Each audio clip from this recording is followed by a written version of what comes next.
মাগরিবের 2-1টা মসজিদে আজান পড়ছে, এর মধ্যে গাছটা একটা দাঁড়া যায়। ঝড়ে উপড়ে পড়েছিল গাছটি, 1.5 মাস মাটিতে পড়েছিল। কাঠুরিয়া এসে ডালপালা কেটে নিয়ে যাচ্ছিল। সবকিছুই ছিল স্বাভাবিক, কিন্তু এরপর যা ঘটেছে বলে দাবি করা হচ্ছে তা শুনে পুরো ব্রাহ্মণবাড়িয়া জুড়ে সৃষ্টি হয়েছে তুমুল কৌতূহল, বিস্ময় আর রহস্য। স্থানীয়দের ভাষ্যমতে হঠাৎ করেই মাটিতে পড়ে থাকা সেই গাছ আবার নিজের জায়গায় দাঁড়িয়ে যায়। জানা যায় প্রায় 1.5 মাস আগে এলাকায় আঘাত হানে একটি শক্তিশালী ঝড়। ঝড়ের তাণ্ডবে মুন্সিবাড়ির পুকুর পাড়ে দাঁড়িয়ে থাকা বিশাল আকৃতির একটি গাছ শিকড় সহ উপড়ে পড়ে যায়। গাছটি এত বড় ছিল যে পড়ে যাওয়ার পরেও সেটি এলাকাবাসীর কাছে আলোচনার বিষয় হয়ে ওঠে। কয়েক সপ্তাহ ধরে গাছটি সেভাবে মাটিতে পড়েছিল। মানুষ তার উপর দিয়ে হেঁটেছে, অনেকে বসেছে, অনেকে আবার খেলাধুলাও করেছে। এরপর গাছটির মালিক সেটি বিক্রি করে দেন। কাঠুরিয়া আসে গাছ কাটার জন্য। একে একে ডালপালা সব কাটা শুরু হয়। বড় বড় অংশগুলোকে আলাদা করা হয়। সবাই ভেবেছিল কয়েক ঘন্টার মধ্যেই গাছটির অস্তিত্ব শেষ হয়ে যাবে, কিন্তু স্থানীয়দের দাবি ঠিক তখনই ঘটে যায় অদ্ভুত এক ঘটনা।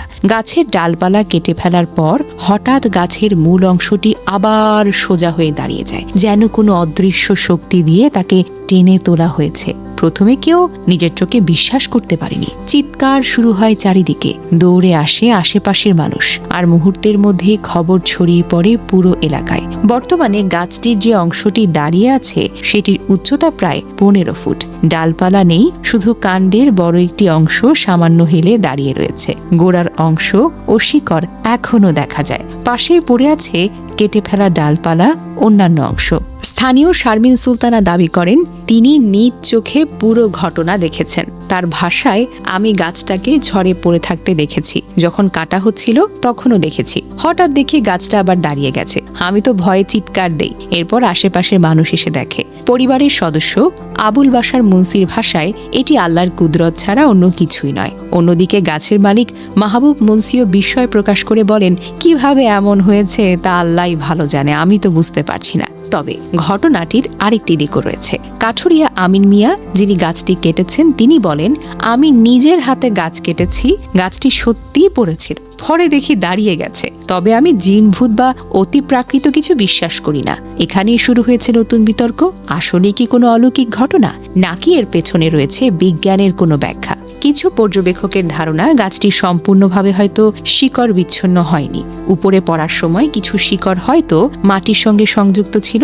পরে ভারী ডালপালা কেটে ফেলার কারণে গাছের ওজনের ভারসাম্যটা বদলে যায়। ফলে কাণ্ডটি পুনরায় একটু সোজা হয়ে দাঁড়িয়ে যেতে পারে। বিশেষ করে বড় গাছের ক্ষেত্রে এমন ঘটনা বিরল হলেও অসম্ভব নয় বলে উদ্ভিদবিদরা মনে করেন।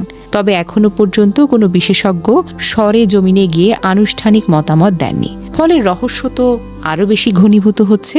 আর সেই রহস্যই মানুষকে টেনে নিয়ে যাচ্ছে বছিয়ারা গ্রামের সেই পুকুর পাড়ে। কেউ বলছেন এটি তো আল্লাহর কুদরত, কেউ বলছেন প্রকৃতির বিস্ময়, আবার কেউ বলছেন বিজ্ঞানের অজানা খেলা, আবার কেউ বলছেন এটি হয়তো এমন এক ঘটনা যার ব্যাখ্যা আমরা এখনো খুঁজে পাইনি। কিন্তু একটা বিষয় নিশ্চিত, ব্রাহ্মণবাড়িয়ার এই গাছ এখন শুধু একটি গাছ নয়, পরিণত হয়েছে বিস্ময়, রহস্য, বিশ্বাস এবং কৌতূহলের কেন্দ্রবিন্দুতে।